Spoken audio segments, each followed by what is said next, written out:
2 years. Joseph has been in prison for 2 more years since the cupbearer walked free. 2 more years of stone walls and broken promises.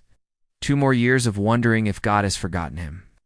But on this particular night, while Joseph sleeps on the prison floor, something is happening in the royal palace that's about to change everything. Pharaoh is having a dream so vivid, so disturbing that it jolts him awake. In this dream, he was standing by the Nile when 7 cows came up out of the water. Beautiful cows, healthy, fat, sleek. They started grazing peacefully among the reeds. Then 7 more cows emerged. But these were ugly and gaunt, so thin you could see their ribs. And then these ugly, starving cows ate up the 7 healthy cows. But here's the strangest part. After eating 7 fat cows, the ugly cows looked exactly the same. Still gaunt, still starving. Pharaoh wakes up disturbed, but falls back asleep. Immediately, he has another dream. This time, he sees 7 heads of grain, full, healthy, ripe, perfect. Then 7 more heads sprout up, thin and scorched by the east wind.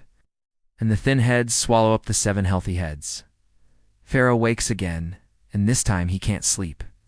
These weren't normal dreams, he knows it. These dreams mean something. Something urgent. So Pharaoh summons all the magicians and wise men of Egypt. These are the professionals who've spent their lives studying dream interpretation. If anyone can explain these dreams, it's them. Pharaoh tells them everything. The cows, the grain, every detail. But nothing. These experts consult their scrolls, debate and discuss, but none can give Pharaoh an interpretation that makes sense. That's when the cupbearer remembers. "Today I am reminded of my shortcomings," he says, stepping forward. He tells Pharaoh about the Hebrew in prison who interpreted his dream perfectly, how everything happened exactly as predicted. Pharaoh doesn't waste a second. "Bring him to me now." Guards rush to the prison. Joseph is pulled out, told to clean up, given fresh clothes. Everything happens so fast. One moment he's in prison, the next he's being rushed to the palace. Joseph barely has time to shave before he's standing in Pharaoh's throne room. The splendor must be overwhelming. Gold everywhere, massive columns, officials in finest robes. And there sits Pharaoh himself. After years of slavery and prison, Joseph is about to get his shot. Pharaoh gets straight to the point. "I had a dream, and no one can interpret it. But I have heard that when you hear a dream, you can interpret it." Joseph's response is perfect. "I cannot do it." But God will give Pharaoh the answer he desires. Even here, even when everything depends on this moment, Joseph gives credit to God. Pharaoh tells him the dreams, the cows, the grain. Joseph listens carefully, and as Pharaoh speaks, God reveals the meaning. "The 2 dreams are one and the same," Joseph explains. God has revealed to Pharaoh what he is about to do. 7 good cows are 7 years, and the 7 good heads of grain are 7 years. The 7 lean cows and worthless heads of grain are 7 years of famine. The throne room goes silent. 7 years of great abundance are coming throughout Egypt, but 7 years of famine will follow them. The famine will be so severe that the abundance will be forgotten. The reason the dream was given twice is that the matter has been firmly decided by God, and God will do it soon. This is catastrophic news. But Joseph doesn't just bring bad news, he brings a solution. Let Pharaoh look for a discerning and wise man and put him in charge of Egypt.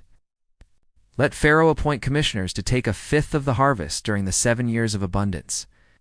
They should store up the grain under Pharaoh's authority. This food should be held in reserve for the 7 years of famine, so that the country may not be ruined. Think about this. Joseph pulled from a dungeon an hour ago. He just told the most powerful man in the world that disaster is coming and provided a comprehensive plan to save the nation. The plan is brilliant. During the abundant years, take 20% of all crops and store them. Build massive granaries. Create a national reserve.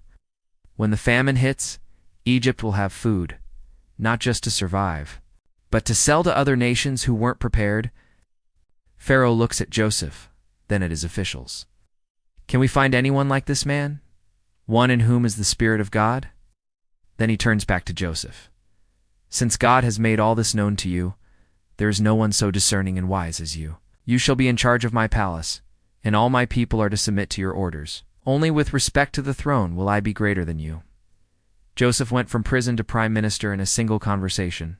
Pharaoh takes off his signet ring and puts it on Joseph's finger, dresses him in fine linen, and puts a gold chain around his neck.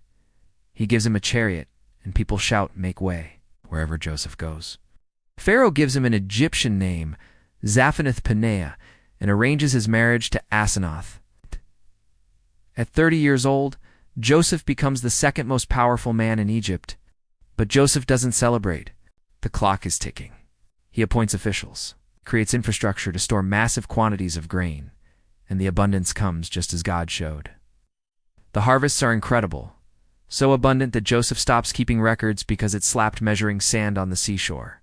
Grain pours in from every region. Year after year, 20% of everything goes into storage. Some probably complain. Some probably think Joseph is overreacting. But Joseph knows what's coming. During these years, Asenath gives birth to 2 sons. Joseph names the first Manasseh. God has made me forget all my trouble and all my father's household. After everything, God has given him a new life. The second he names Ephraim. God has made me fruitful in the land of my suffering. Even the names tell the story. God brought blessing out of pain. Then, right on schedule, the abundance ends. The rains stop. The Nile doesn't flood as high. Crops fail. Famine begins, exactly as severe as God showed Joseph. It spreads to all surrounding countries. People panic. Food becomes scarce. Everyone in Egypt turns to Pharaoh. "Give us food." Pharaoh's response: "Go to Joseph. Do whatever he tells you." Joseph opens the storehouses. The grain that seemed excessive is now saving lives.